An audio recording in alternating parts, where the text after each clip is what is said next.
very good Tuesday evening to you, and thanks for joining us tonight on UpNorthLive Unscripted at 6:30. Hopefully you have been surviving the outdoors the past few days and have been limiting your time outdoor because, oh my gosh, you've heard this before. It's all we've been talking about. We've been leading up to it for so long, but it is just so gosh darn cold. It is very uncomfortable to be outside in general. And then some areas are seeing some snow, and we already have a few dozen school closures for tomorrow, for Wednesday. So let's bring in our meteorologist, Trevor Robideau. And Trevor, what will our Wednesday look like? Well, it's going to start pretty much the exact same as today. It's going to still be very, very cold. Now, I mentioned several times up to this point that we are going to start to warm up very slowly. Very slowly, and not everybody's going to warm up either. It's going to take almost all day to finally start to see the warmer temperatures, but we will start off very, very cold.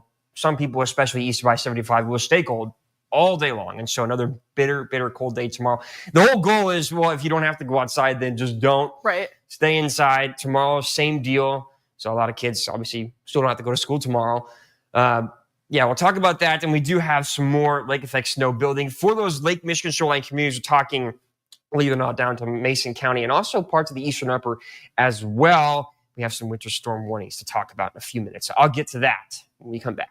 All right. Thanks so much, Trevor. And we do have an update to share with you on a story that we first told you about last week regarding a scam that has impacted multiple businesses in Emmett County. Well, now we're told that a Traverse City store is out $10,000 due to that exact same scam. And as our Daniel Zivian reports, it hasn't stopped there. The scams occurred anywhere from Houghton up in the UP all the way down south of Cadillac. The suspects seem to be originating out of the Battle Creek area. The scam goes like this. One or two people enter a convenience store to buy a large amount of lottery tickets. After their credit cards fail, they offer to read the number off of their phone. The customers are long gone once the computer realizes the cards are stolen and the stores lose the money and the merchandise. I believe it was just over $5,000 worth of lottery tickets that were purchased through 3 separate transactions.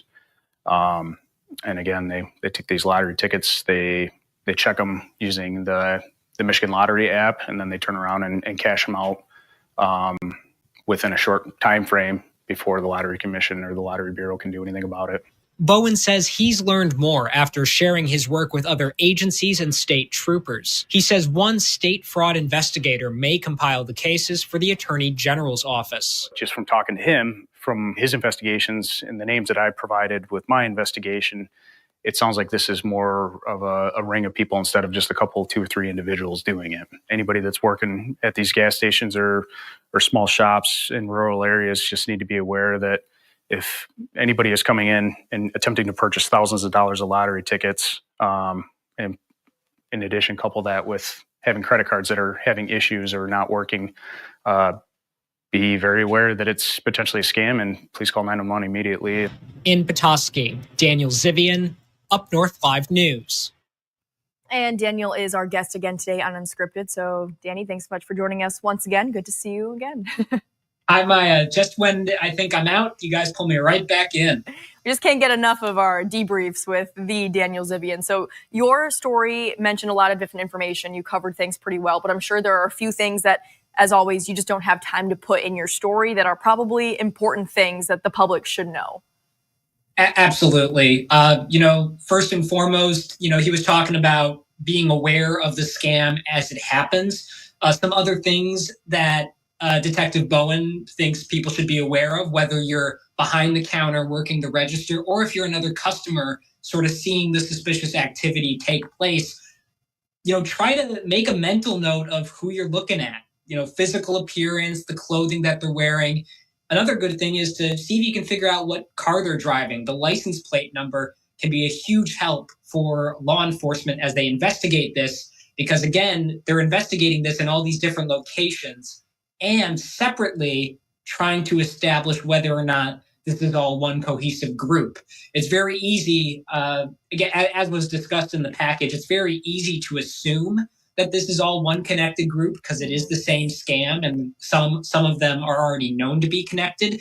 But, assumptions can only get you so far. So having all of that information just makes the case stronger for investigators. So as of right now, no potential suspects have been identified? Well, as it's interesting the way Detective Bowen worded it. They've evidently identified something close to at least a couple suspects. As he said, once he started investigating this, he started tapping into the broader sort of statewide level of all these different investigations. If it is all connected, there would appear to be that there are suspects from the Battle Creek area. And of course, that's way down south, closer to the border with Indiana, closer to Grand Rapids and Kalamazoo, and famous, of course, for the breakfast cereals that they make there. It's not clear if that suspect is the same suspect in the Emmett County case or in cases near Cadillac. I was told that the state police post in Cadillac was also looking into something that happened down there.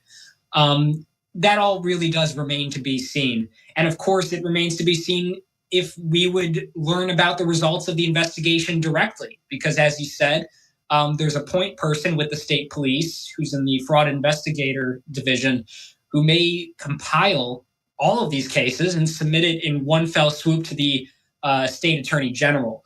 And this is a gap in my knowledge. When you have that many crimes in that many counties, I have absolutely no idea where they have the court case. So really the best thing that we can do if maybe someone works at a convenience store that sells lottery tickets or someone is just a customer at that store is to just pay attention to see if there could be any suspicious activity. And then like you said, if you do notice something seems a little off, just pay closer attention. What does that person look like? What are they wearing? What car they're driving? That is the biggest tip from those who you talk to. Absolutely. I wish, you think there might be more, but when you think about it, there's really not much risk to the public in this particular scam. The risk is more to the businesses. So, if you're feeling comfortable standing around in the shop, picking out M&Ms or whatever, and you see something, maybe you'll feel relaxed about it. But if it does look strange, if there's some shenanigans with the credit card, you're probably not at any risk, but do keep it in mind. Think about what you saw. And if you hear something and you say, hey, wait, I actually remember seeing this person at this particular gas station, that way you can report it. Mm-hmm. Unfortunately, it is difficult because the gas stations and the convenience stores that have been affected by this are naturally reticent to share the fact that they were victims of this particular scam. So that might make it difficult for members of the public to be able to step forward. Maybe they'll have to have heard about it through the grapevine as opposed to official channels. And you mentioned that there's really no risk in just witnessing potential suspicious activity and then talking about it. But I guess there could be risk for the general public because these credit card numbers are stolen. So did you learn any tips on how to protect your credit card information to make sure that you don't fall victim to this? Absolutely. That is the more abstract risk. Part of the reason we didn't really go into that particular aspect of it and didn't consider it a risk to the public up here is because the theory is, Detective Bowen did say that the going theory is these card numbers were likely sourced online through channels like that. They could really be from anywhere, not necessarily within the community. But those are some great cybersecurity tips we can talk about. Just, think about the websites that you're purchasing goods from. Pay very close attention to who you're giving your information to. That can go a lot of the way to making sure that your credit card information is safe when you're buying stuff online. But that is something I should have mentioned that would have helped clarify that a bit earlier. The theory is that these were probably procured online and not from any specific local community in relation to the stores that they were taking lottery tickets from. Okay, so that is good to know. But like you mentioned, you still could fall victim to this by giving your credit card information to an online source that isn't trusted or reliable. Absolutely. That's just anybody in the world. Right. Watch out on the internet. The internet is a dark and scary place. And you just gotta watch out. Anything else, Danny, that you want to mention that we haven't talked about yet? Gosh, I think I really think that mainly sums it up. Just if you see something, say something. Keep your info close to your chest. Make sure you're trusting the people that you're sharing your information with. And I I personally wouldn't suggest buying dozens of lottery tickets at once, as was the case in this particular scam. Obviously, aside from the adverse effects of gambling, it also might now arouse suspicions at the convenience store counter, given the use of this tactic in the scams. Sure. Yeah, that act alone could look a little suspicious now that we know all of this. Exactly. Yeah. All right, Danny, thank you so much for joining us on Unscripted again. It was nice to see you 2 nights in a row. But switching gears now, we have another story to share with you. It's about a Northern Michigan mother who is speaking out after witnessing something at her daughter's school bus stop that she says put multiple lives at risk. And she is asking all drivers to follow the law and just be better behind the wheel before a tragedy potentially takes place. So here is Mark Schlett with that story. M72 is like the Autobahn. People just get mindless, I think, and don't really concern themselves with their surroundings. Drivers out here may not be very aware of their surroundings, but Michelle Pescatello is. In fact, she can't get what she saw out here last week out of her mind. That image doesn't leave. Like when you see that happen and your child jumps out of the way, it's extremely I can't get rid of that. It haunts her. What happened to her daughter while waiting here at her bus stop on M72 at Hilltop Lane? And it's not the first time. Car passed on the right-hand shoulder of the road in between my daughter and the bus entrance door, doing like 45. And then the last Friday's instance was the same thing, but that vehicle decided to pass 5 stopped cars behind the bus and still passed. But my daughter had to jump out of the way in order to not get hit. Cars, unfortunately, pass stop school buses, picking up kids far too often. But what Michelle says happened here was a car driving on the shoulder, passing the bus between her waiting daughter and the bus door. It happens so fast, and you're so in a shock, a state of shock, because it's just like, who does that? Perhaps a poor choice on many levels, because when it comes to a school bus, this is our most precious cargo in Michigan. These are our children. And you're never in such a hurry that you risk the lives of our children. The law is pretty simple. By law, drivers have to stop within 20 feet of the school bus, and they cannot continue in either direction until after the lights are turned off and the stop lights are in. Drivers don't always do that, so a lot of the buses are now being retrofitted with cameras to catch these drivers, and citations will be issued to those who violate the law. But law enforcement will tell you it's not so much about writing tickets. This is about the safety of the children and making sure that we get them to and from school safely. The wrong side of the bus passing that Michelle and her daughter experienced, not run of the mill.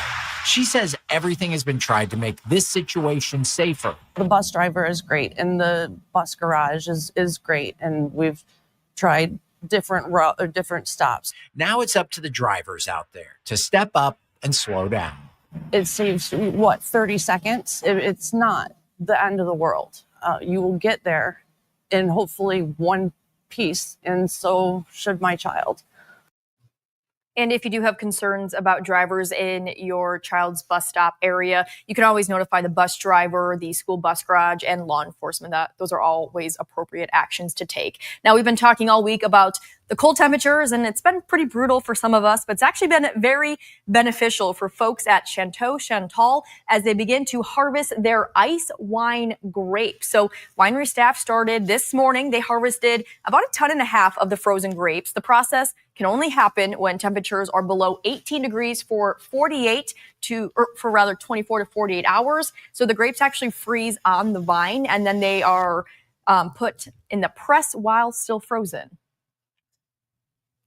Ice wine is always going to have a higher residual sugar content, and that is just because so much of the water is frozen, and because sugar freezes at a lower temperature than water, that's what's left over. So it's a really viscous, really sweet product that comes out.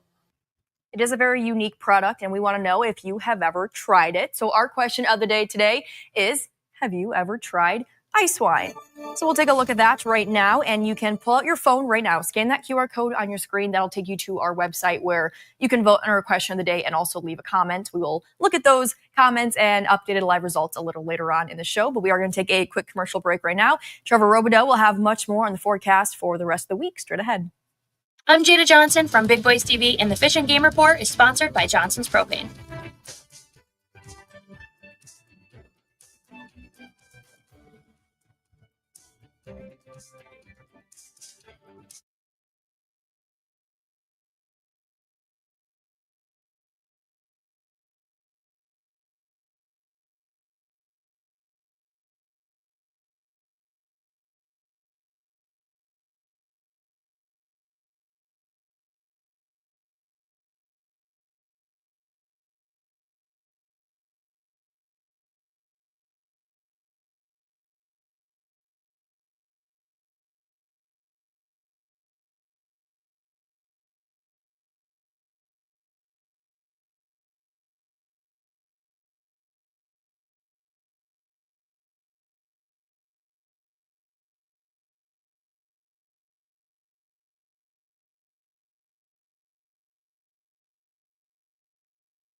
So it sounds like we have one more cold day, very, very cold day ahead of us. But then, Trevor, Thursday should start to warm up a little bit. Yes, Yay. yes, we should start to finally warm up a little bit on Thursday. At the very least, the wind chills can be above zero, right? Like, come on. We'll take it. Yes, we'll take it. Like, don't get me wrong, Thursday will still be pretty cold too, but the feels like temperatures should be around 15 to 20 degrees above where they are right now. Wonderful. Again, as I mentioned, we should at least be above zero. Like, come on. Come on. We'll take a look at our wind chill this evening. As I mentioned, we're still well below zero in most spots. Cadillac sitting at negative 23. They've been in the negative 20s all night from what I've been looking at. And you look off to the western shoreline, you could actually see there's a tiny bit of a disparity there. And that's because they're getting a southwest wind that's going to slowly start to warm up those temperatures very close to Lake Michigan. And so this is what we're looking at for tomorrow for the forecast temperatures over the course of the next couple of hours. We'll see the warm up in those Lake Michigan communities. And again, starting off tomorrow, it will still be very cold. And it will be for the majority of the day as well. Wind chills still below zero, yada, yada, yada. You know. Very into the afternoon and evening, we should start to finally see these temperatures very close to Lake Michigan get warmer and warmer and warmer. And then finally, by Thursday, more widespread areas should be around the teens and 20s, but we won't have so much of the wind chill factor, bringing those temperatures to well below zero by Thursday, and then a warm up again by Friday. And day after day, we'll start slowly get a little warmer, a little warmer, a little warmer until next week will actually be very close to average. Weather headlines this evening. The pink shaded counties are weather storm warnings, and those are going to run through all of tomorrow because we do have some lake effect snow for those Lake Michigan communities and up into the eastern upper as well. As far as right now is concerned, you can see the wind change to out of the southwest, and so areas in Emmett County and parts of Charlevoix County, Sheboygan County, up towards Pelson, getting some of that snow this evening up towards parts of Chippewa County as well. It's going to continue to slowly shift to out of the southwest, and some of these areas up towards the eastern upper and up north are going to build some snow tonight. And over the course of the next few days, we'll see more and more snow. Not next few days, just over tomorrow, we'll see more and more snow building along those Lake Michigan community shorelines, and it will stay in place all day. And so that's why we have those winter storm warnings. Most of our snow will develop in those spots tomorrow, looking at anywhere from 4 to 6 inches or more. The eastern upper could see potentially up to 10 inches. The remainder of tonight, mostly quiet, but snow building in those spots that I mentioned. Also pretty breezy as well. Again, we have those wind chills well below zero. For majority of tomorrow, slightly warming up close to Lake Michigan, but still those snow showers all day. Much warmer next week, and also the best day of the week this Friday. Looks like some sunshine in the eastern upper. All right, thanks so much, Trevor. We're going to take another quick break, but we'll check back in with Sports Director Harrison Beebe in just a few minutes. Stay with us.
Welcome back, everyone. Our sports director, Harrison Beebe, is taking a break from his travels to talk with us about what he's working on in Sports Day. Let's bring him into the conversation. And Harrison, let's start off with, where are you heading tonight?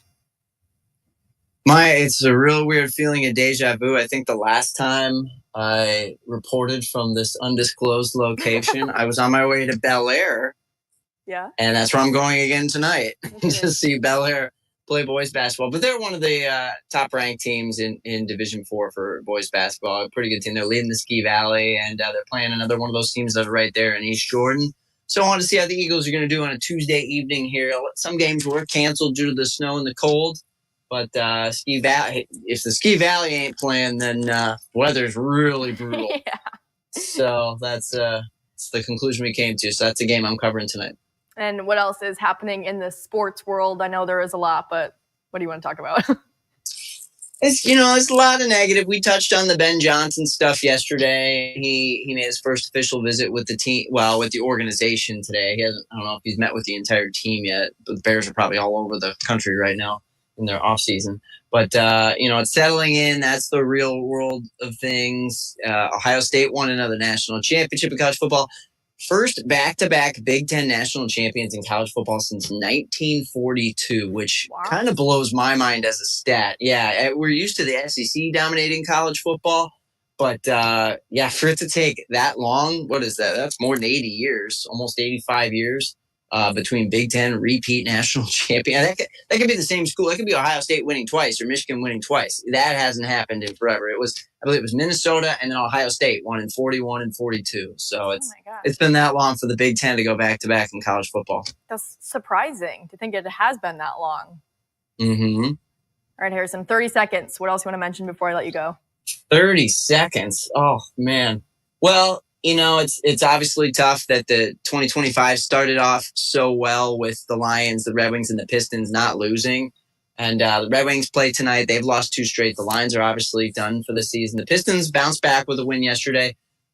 Pitchers and catchers, it's just about a month now, maybe a little less, till they report in Lakeland. So there's still some optimism. You just got to kind of look for it sometimes. Yep, and who would have thought that at this point we'd be saying, thank God for the Pistons, right?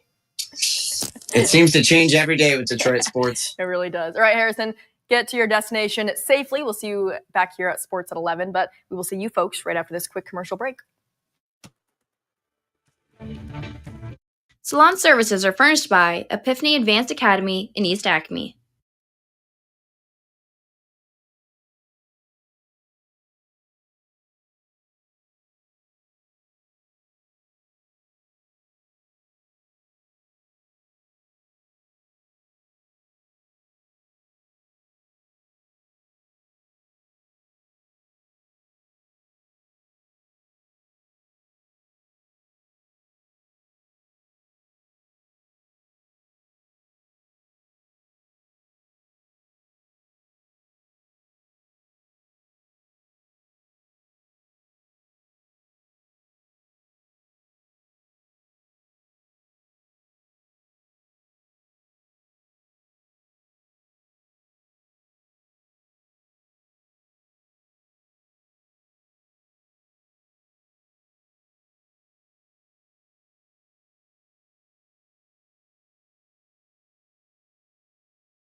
The 7th Annual Ice Wine Festival at Chanteau Chantal in Grand Traverse County is this weekend, so we want to know if you have ever tried ice wine before. 61% of our viewers say yes, they have. 39% say no. A lot of positive comments on our Facebook page. Eddie says yes, love it with cheese.